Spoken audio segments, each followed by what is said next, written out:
तो बच्चों good morning. देखिए आज हमारा जो टॉपिक है ये क्या है, हीरोन फार्मूला, हीरोन का सूत्र। तो देखिए हीरोन आपके जो गणितज्ञ थे इन्होंने एक सूत्र दिया है, इसकी सहायता से हम किसी भी त्रिभुज का क्या निकालते हैं, क्षेत्रफल निकालते हैं। तो देखिए आप लोगों ने कई प्रकार के त्रिभुज पढ़ रखे हैं, बात समझे। तो उसमें एक देखिए पहला त्रिभुज ले रहे हैं समकोण त्रिभुज। क्या लेते हैं, समकोण त्रिभुज। हाँ, समकोण त्रिभुज। तो समकोण त्रिभुज में आपको राइट एंगल ट्रायंगल, अगर समकोण त्रिभुज आपका दिया है तो इसका क्षेत्रफल क्या होगा, पहले इसके बारे में समझ लो।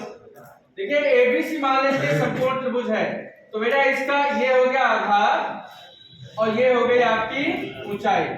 ये फार्मूला आपने इसके क्षेत्रफल का पढ़ा होगा, समकोण त्रिभुज के क्षेत्रफल का 1/2 आधार गुणा ऊंचाई, बेस इनटू हाइट, ठीक है ना, आधार गुणा ऊंचाई, ये आपने पढ़ा है।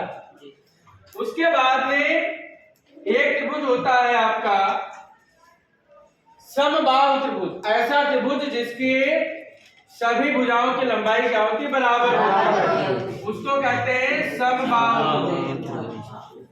समबाहु त्रिभुज इसको कहते हैं अंग्रेजी में इक्विलैटरल ट्रायंगल।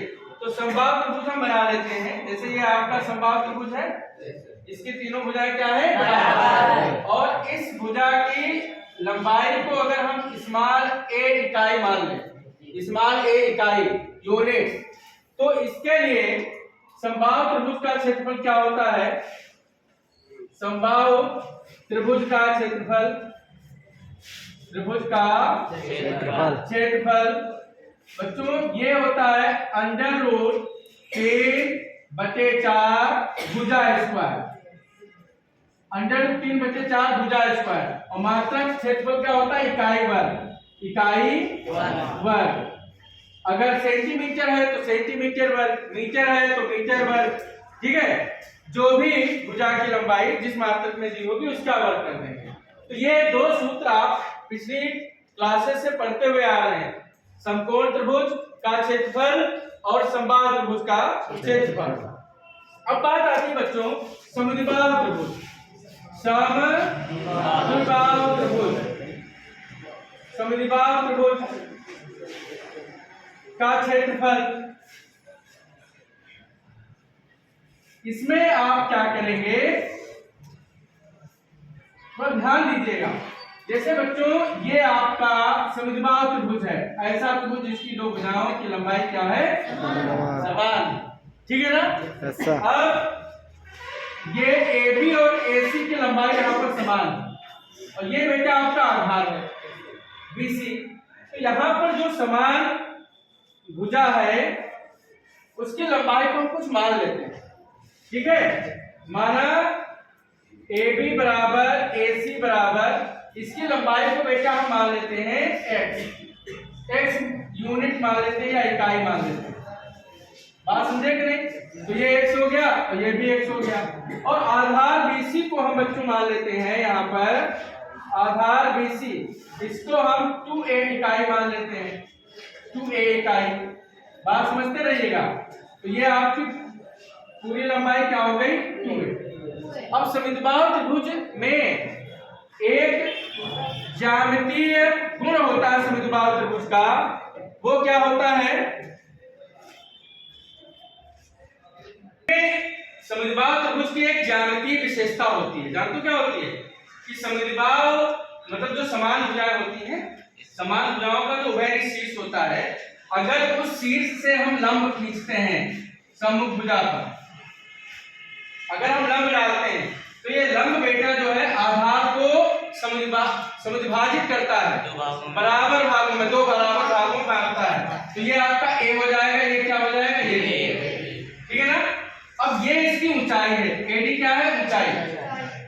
तो अगर आप पहले फार्मूले की तरफ ध्यान दें तो 1/2 आधार गुणा ऊंचाई, तो इसका क्षेत्रफल बच्चों क्या हो जाएगा, इसका क्षेत्रफल हो जाएगा 1/2 आधार, आधार आपका BC है, और ऊंचाई, ऊंचाई यहाँ पाइथागोरस प्रमेय से निकलेगी बच्चों। ये अगर हम त्रिभुज लेते हैं तो पाइथागोरस प्रमेय होती है कर्ण स्क्वायर एक्स स्क्वायर बराबर लंब स्क्वायर प्लस ये ए स्क्वायर। तो यहां से ए इधर आ जाएगा, X square minus A square बराबर एच स्क्वायर। तो बच्चों यहां से हाइट आ जाएगी इसकी under root of X square minus A square. अब ये हम इसमें रख देंगे तो समुद्रबाहु त्रिभुज का क्षेत्रफल निकल के आएगा। समुद्रबाहु त्रिभुज का क्षेत्रफल इतना नोट कर लो आप लोग।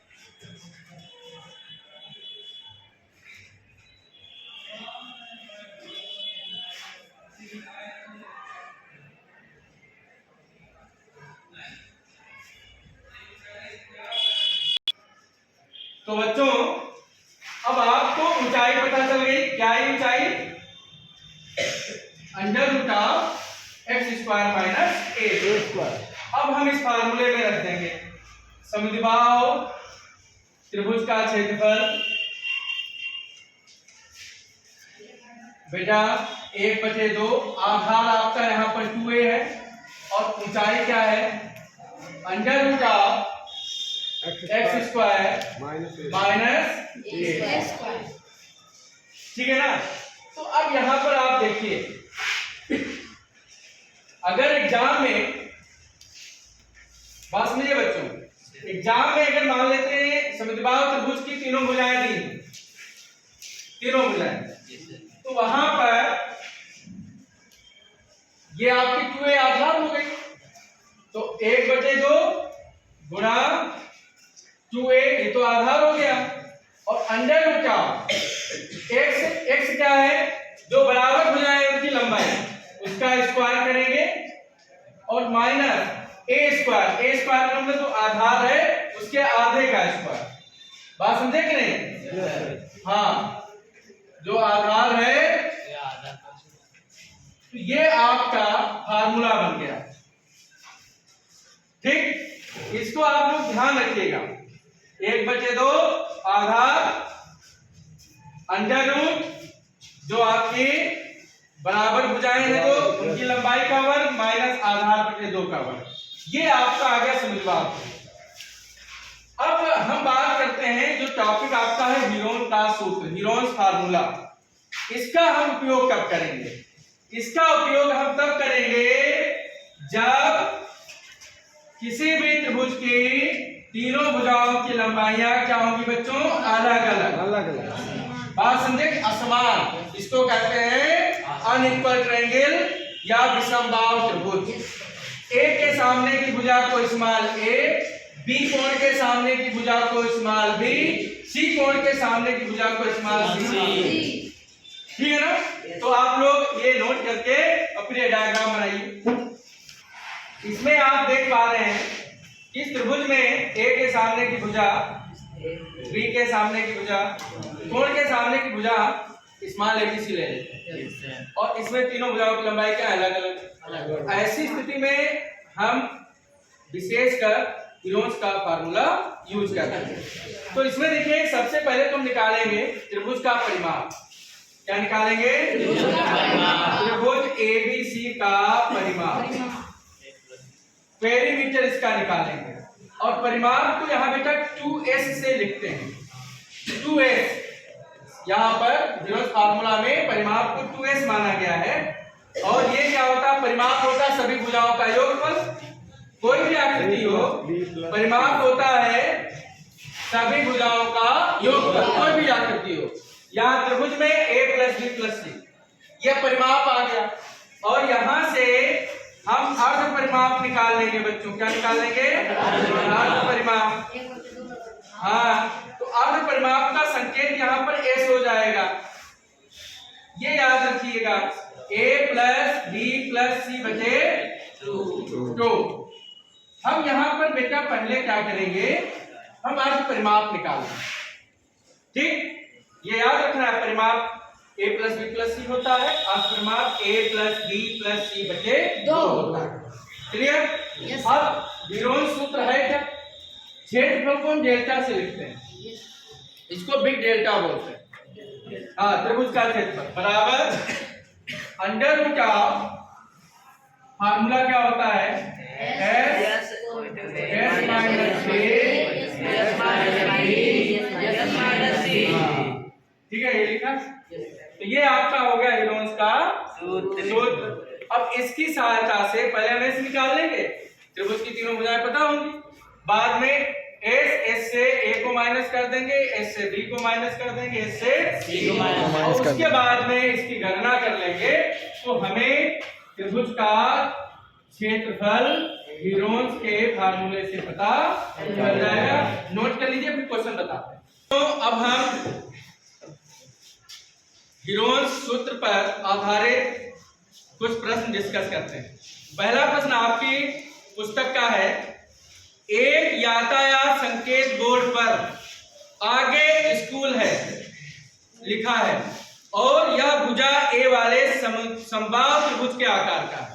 जिससे क्या होता है, यातायात बोर्ड रोड पे लगे होते हैं, आगे स्कूल है, ठीक है ना, आगे जो है मोड़ है, ये सब लिखा होता है ना, धीरे चले, ये सब लिखा होता है। ऐसे ही आपका जो पहला प्रश्न है, कह रहा है एक यातायात बोर्ड है जो समबाहु त्रिभुज के आकार का, समबाहु त्रिभुज के रूप में है, मतलब तीनों भुजाएं इस बोर्ड की क्या है, बराबर, और जिसकी लंबाई ए दी गई है, जिसकी लंबाई ए दी गई है, ठीक है ना, और इस पर लिखा है आगे स्कूल है। क्या लिखा है, आगे स्कूल है, आगे स्कूल है, ये इस पर अपना लिखा है साहब, क्लियर। तो क्वेश्चन कह रहा है कि हीरोन के सूत्र का प्रयोग करके इस बोर्ड का क्षेत्रफल निकालिए, और उसके बाद में कह रहा है यदि परिमाप 180 सेंटीमीटर है तो क्षेत्रफल ज्ञात कीजिए। तो सबसे पहले तो हम इसका क्या निकालेंगे बच्चों, इसका हम निकालेंगे परिमाप और फिर आगे परिमाप। तो इसका परिमाप क्या होगा, परिमाप इसका होगा 2s संकेत a प्लस a करेंगे तो कितना आएगा, 3 आएगा, ठीक है। तो बेटा अर्ध परिमाप क्या हो जाएगा, यहाँ पर अर्ध परिमाप हो जाएगा, हाँ, जिसको s कहते हैं 3a/2, 3a/2। अब हम हीरोज फार्मूले की हेल्प से क्या निकालेंगे, हीरोज फार्मूला आपके सामने लिखा है, इसका क्षेत्रफल अंडर रूट एस क्या है बच्चों, 3a/2, फिर s माइनस a, फिर s माइनस b, b भी आपका क्या है, a है, और s माइनस c, c भी a है। तो हम इसको अब सिंप्लीफाई कर लेते हैं, हाँ, 3a/2 मल्टीप्लाई बाय, दो लघुत्तम लेंगे तो क्या आएगा, 2a, 3a minus 2a, a/2। तो बेटा ये a/2 ये आ गया, ठीक, दो लघुत्तम लेंगे तो 3a माइनस 2a, तो a/2 ये आ गया। अब इसमें देखिए वर्गमूल में दो के जोड़े बनाते हैं, तो 3 तो ये हो गया, उसके बाद में एक ये जोड़ा बन गया और दूसरा ये जोड़ा बन गया, क्लियर। इसमें 1/2 गुणा 1/2। अब जब हम रूट से बाहर निकालेंगे तो ये 3 बाहर नहीं निकलेगा, हाँ, और ये a² का a बाहर आ गया, इस a² का a बाहर आ गया, और ऐसे बेटा ये 2 तो ये आ गया अंडर रूट 3/4 भुजा स्क्वायर इकाई वर्ग। अब देखो ये हीरोन्स के फार्मूले से आपने निकाला, और अभी मैंने समबाहु त्रिभुज का जो क्षेत्रफल बताया था, यही तो बताया था, हैं, यही था, और हीरोन्स फार्मूले से आ गया। अब कह रहा है कि अगर इसका परिमाप 180 सेंटीमीटर है, परिमाप 180 सेंटीमीटर, ठीक, तो प्रश्न के हिसाब से पहला आंसर ये हो गया। तो परिमाप होता है 2s हो गया 180, s का मान कितना आ जाएगा, 90 सेंटीमीटर। ये तो बच्चा परिमाप आ गया। क्लियर? अब ये अर्धपरिमाप किसके बराबर हो जाएगा? ऐसा है, अर्धपरिमाप निकल गया। अब देखो परिमाप क्या है? परिमाप होता है तीनों भुजाओं का योग। तो ये भी 180 के बराबर हो गया ना? तो 3a कितना आ गया? 180। a का मान कितना आ गया? 7 सेंटीमीटर। तो ये जो आपका यातायात बोर्ड है, इसकी प्रत्येक भुजा आ गई 7 सेंटीमीटर, और यहाँ a की जगह रख दीजिए तो क्षेत्रफल आ जाएगा √3/4। 60 गुणा 7 स्क्वायर है ना, तो 2 बार कर देंगे। ये 4 से कट गया, 4 × 4 4 पंचे 20। तो बेटा ये आ गया 15 सट्टा 90, 900√3 वर्ग सेंटीमीटर। ठीक है ना? अब √3 का मान, आंसर यहाँ भी छोड़ सकते हैं, √3 का मान भी आप रख सकते हैं, √3 का मान क्या हो जाएगा? 1.73, 2 भी रख लो, तो 2 जीरो बढ़ गए। अब इसको 9 से गुणा करो, 9 दूनी 18, 9 किया 27 से 28, 9 सते 63, 2 65, और 9 कम 9 6 15। 3 अंकों के बाद दशमलव लगेगा, तो ये आ गया 1558.80 वर्ग सेंटीमीटर। ठीक है, यहाँ भी कर सकते हैं, इसको आप लोग नोट कर लीजिए।